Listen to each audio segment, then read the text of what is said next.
ऐसे क्षेत्र के तौर पर बना दी थी। उस दौर में कांग्रेस ने एमपी को देश के बीमारू राज्यों की लाइन में खड़ा कर दिया था। भाइयों और बहनों, भाजपा की सरकार ने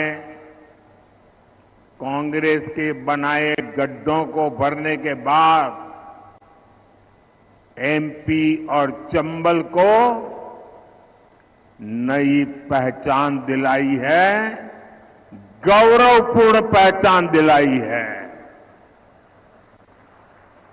भाजपा सरकार में चंबल, काली सिंध, पार्वती लिंक परियोजना से सिंचाई की समस्या दूर होगी। पानी की समस्या को दूर करने के लिए हम मुंदरी बांध जैसे प्रोजेक्ट पर काम कर रहे हैं। करीब 2,500 करोड़ रुपए की लागत से बना ग्वालियर श्योपुर रेलवे ट्रैक हो, आधुनिक इंफ्रास्ट्रक्चर के ऐसे अनेक काम इस क्षेत्र की तस्वीर बदल रहे हैं। यहां लेदर पार्क भी विकसित किया जा रहा है। हमारे साथी ज्योतिरादित्य सिंधिया जी की देखरेख में ब्रांड ग्वालियर को भी मजबूत किया गया है।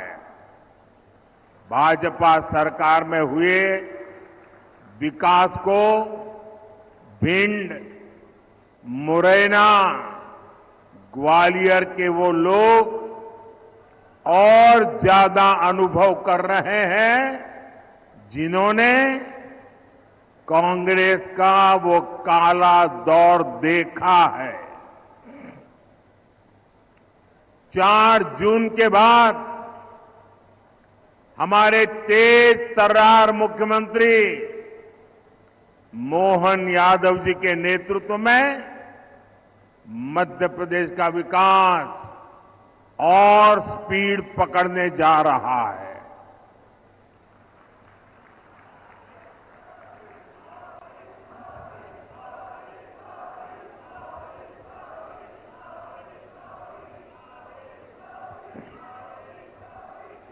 साथियों, भाजपा के लिए देश से बड़ा और कुछ भी नहीं है और कांग्रेस के लिए अपना परिवार ही सब कुछ है। कांग्रेस की पॉलिसी है जो देश के लिए सबसे ज्यादा योगदान करे, सबसे ज्यादा मेहनत करे, सबसे ज्यादा समर्पण करे, उसे सबसे पीछे रखो। इसलिए कांग्रेस ने इतने वर्षों तक सेना के जवानों की 1 रैंक 1 पेंशन जैसी मांग पूरी नहीं होने दी। हमने सरकार बनते ही 1 रैंक 1 पेंशन को लागू किया। हमने सीमा पर खड़े जवानों की सुविधा की भी चिंता की। कांग्रेस सरकार ने जवानों के जो हाथ बांध रखे थे, हमने उन्हें भी खुली छूट दे दी। हमने कहा, अगर 1 गोली आती है 10 गोली चलनी चाहिए।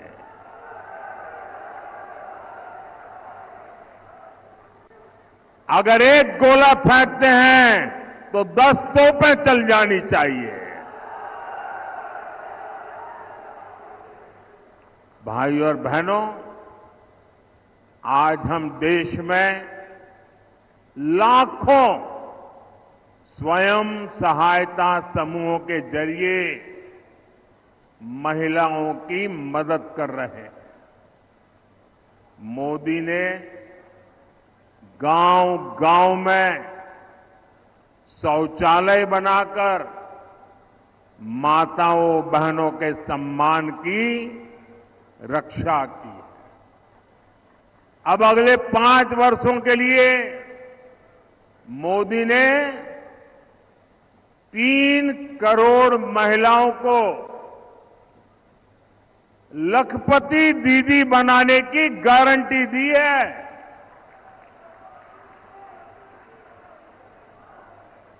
3 करोड़ महिलाएं जब लखपति दीदी बनती है तो उस परिवार की, उस गांव की सारी अर्थव्यवस्था तेज गति से दौड़ने लग जाती है। साथियों, आप सब जानते हैं, आजादी के समय कांग्रेस ने धर्म के नाम पर देश का विभाजन स्वीकार किया था। मां भारती के हाथों की जंजीरें काटने के बजाय कांग्रेस ने मां भारती की भुजाएं ही काट दी थी, देश के टुकड़े कर दिए थे। लेकिन कांग्रेस सुधरने को तैयार नहीं है। कांग्रेस को लगता है यही उसके फायदे का रास्ता है, यही उसके फायदे के लिए सरल रास्ता है। आज एक बार फिर कांग्रेस कुर्सी के लिए छटपटा रही है। अब कुर्सी पाने के लिए भांति भांति के खेल खेल रही है। देश के कोटि कोटि नागरिकों के आंखों में धूल झोंककर सत्ता हथियाने के लिए आपके भविष्य को बर्बाद करने पर तुली हुई है। ये लोग फिर से धार्मिक तुष्टीकरण को मोहरा बना रहे हैं। साथियों, कर्नाटका में कांग्रेस सरकार का राज है और उन्होंने क्या पाप किया है, आप हैरान हो जाओगे। मुझे बताइए कि आपके गांव में कोई आकर के कह दे कि भाई इस गांव में सारे के सारे लोग अब ये नहीं ये हो गए, तो आपको मंजूर होगा क्या? कांग्रेस सरकार ने कर्नाटका में जितने भी मुस्लिम समाज के लोग हैं, उच्च वर्ग के होंगे, धनी होंगे, व्यापारी होंगे, उद्योगपति होंगे, न्यायमूर्ति होंगे, कोई भी होंगे, बस सिर्फ वो मुसलमान होना चाहिए। अगर वो मुसलमान है तो उन्होंने रातों रात एक कागज निकालकर हस्ताक्षर करके उन सबको ओबीसी घोषित कर दिया। अभी ओबीसी घोषित कर दिया तो बहुत बड़ा तूफान हो गया।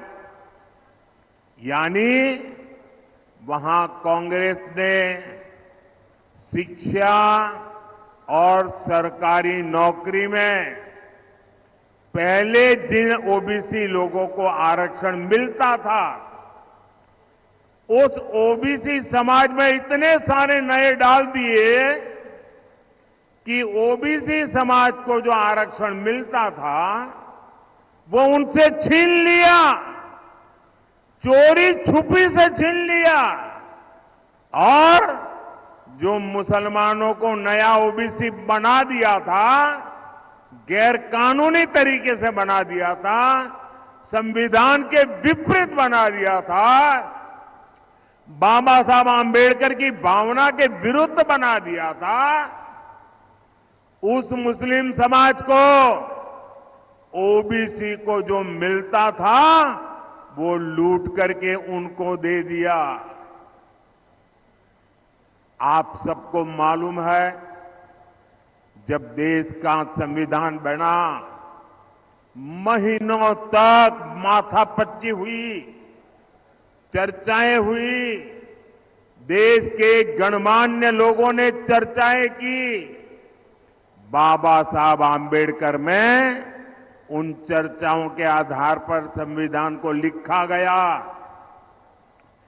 और सबने सोच समझ करके तय किया कि देश की एकता अखंडता के लिए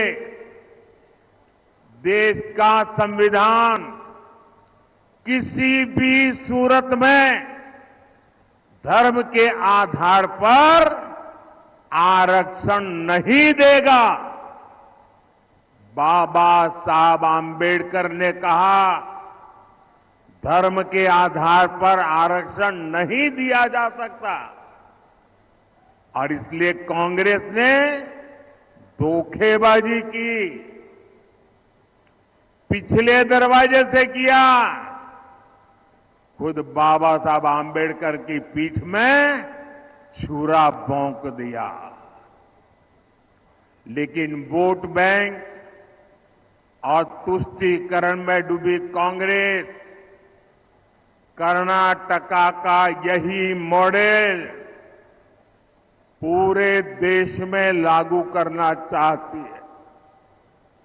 साथियों, कांग्रेस दलितों का, पिछड़ों का, आदिवासियों का हक छीनने का षड्यंत्र लंबे समय से कर रही है। 19 दिसंबर 2011 को जब उनकी सरकार थी, तब की कांग्रेस की केंद्र सरकार धर्म के नाम पर आरक्षण देने का एक मुसद्दा, एक नोट कैबिनेट में लेकर आई थी। इस कैबिनेट नोट में एक कहा गया था कि ओबीसी समाज को जो 27% आरक्षण मिलता है, मंडल कमीशन के अनुसार जो आरक्षण मिलता है, उस आरक्षण का एक हिस्सा काट करके 27% में से एक टुकड़ा काट करके मजहब के नाम पर दिया जाएगा। सिर्फ 2 दिन बाद 22 दिसंबर 2011 को इसका आदेश भी निकल दिया गया। बाद में आंध्र प्रदेश के हाई कोर्ट ने कांग्रेस सरकार के इस आदेश को रद्द कर दिया। ये सुप्रीम कोर्ट में गए, लेकिन राहत नहीं मिली। तब 2014 में कांग्रेस ने घोषणा पत्र में लिखा कि धर्म के आधार पर आरक्षण देने के लिए कानून बनाना पड़े तो कानून भी बनाएंगे। तो 2014 में ओबीसी समाज जग गया, दलित समाज जग गया, आदिवासी समाज जग गया और उन्होंने तय किया कि ये लोग तो अगर ये करेंगे तो हमारी तो आने वाली पीढ़ियां बर्बाद हो जाएगी, हमारे सपने चूर चूर हो जाएंगे। और उसके बाद इस समाजों ने एक होकर के कांग्रेस के सपनों को मिट्टी में मिला दिया, उनको सत्ता से बाहर कर दिया। फिर भी सुधरने को तैयार नहीं है। अब ये वो अधूरा काम पूरा करने के लिए फिर से नई चाल चलने लगे हैं। कांग्रेस की चली तो यहां मध्य प्रदेश में जो हमारे कुशवाहा भाई बहन हैं, गुर्जर भाई बहन है, यादव भाई बहन है, गडरिया भाई बहन है, धाकड़ प्रजापति समाज हो, ऐसे सब समाज को जो आरक्षण मिलता है, जैसे हमारे यहां कुमार, तेली, माझी, नाई, सुनार समाज, ऐसे समाजों को जो आरक्षण मिलता है, कांग्रेस इन सभी ओबीसी जातियों से उनका हिस्सा छीनकर अपने चहेते वोट बैंक को मजबूत करने के लिए उनके चरणों में देने का मन बना करके बैठी है। आप मुरैना के लोग मुझे बताइए, क्या आप ऐसा पाप होने देंगे? पूरी ताकत से बताइए। उनको जरा डर लगे ऐसा करिए। क्या ऐसा होने देंगे?